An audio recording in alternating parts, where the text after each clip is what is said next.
For today's video, kanina may order tayo, number cake, number 28. Ayan, i-prepare natin ngayon ang ating number 2 sa pamamagitan ng kanyang paggawa. Ang ginagawa ko, nilalagyan ko muna siya ng malinis na bond paper. Ayan. Need talaga may tracing paper talaga.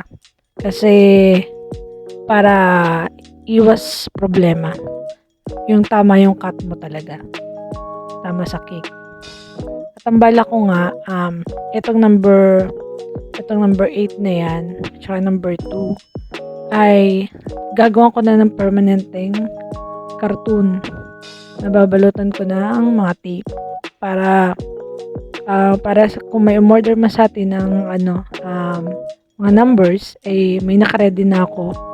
Kasi usual lang ginagawa ko kung kailan umorder, saka lang ako magdo-drawing ng mga number 2 or number 8, number 1. Ngayon, ang ginawa ko para hindi na ako lagi mag-drawing o ng ganyan, gumawa na talaga ako ng cartoon na bala ko ibabalutan ko na lang ng tape para pwede siyang mapunasan. Ayun, mas mabilis. Yun, kailangan may tracing paper ka para yung paggagawa mo ng number cake ay mas madali. Kasi mas sanay ako dito kaysa dun sa order ako ng silicone. Hindi ko yung kabisado.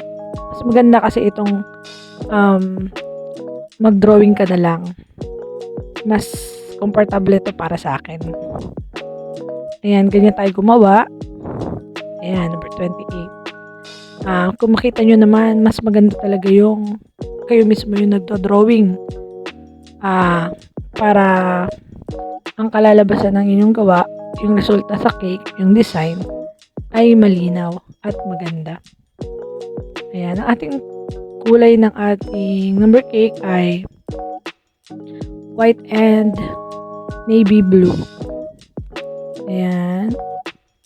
Meron tayong uling binigay ang ating client na inspiration cake.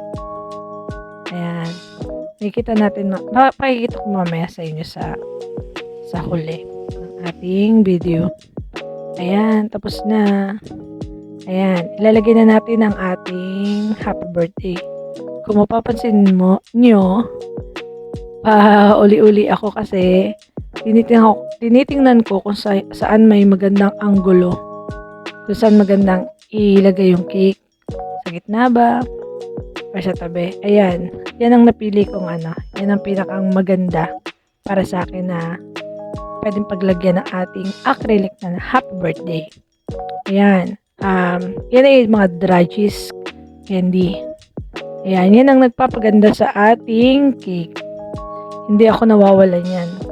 Kasi isa yan sa nagpapaganda at nagpapashine sa cake. Bumubuhay sa kulay ng ating mga icing. At ito na nga ang ating finished product ulit. Ayan, number 28. At muli, natuwa na naman ating client. Salamat pong muli.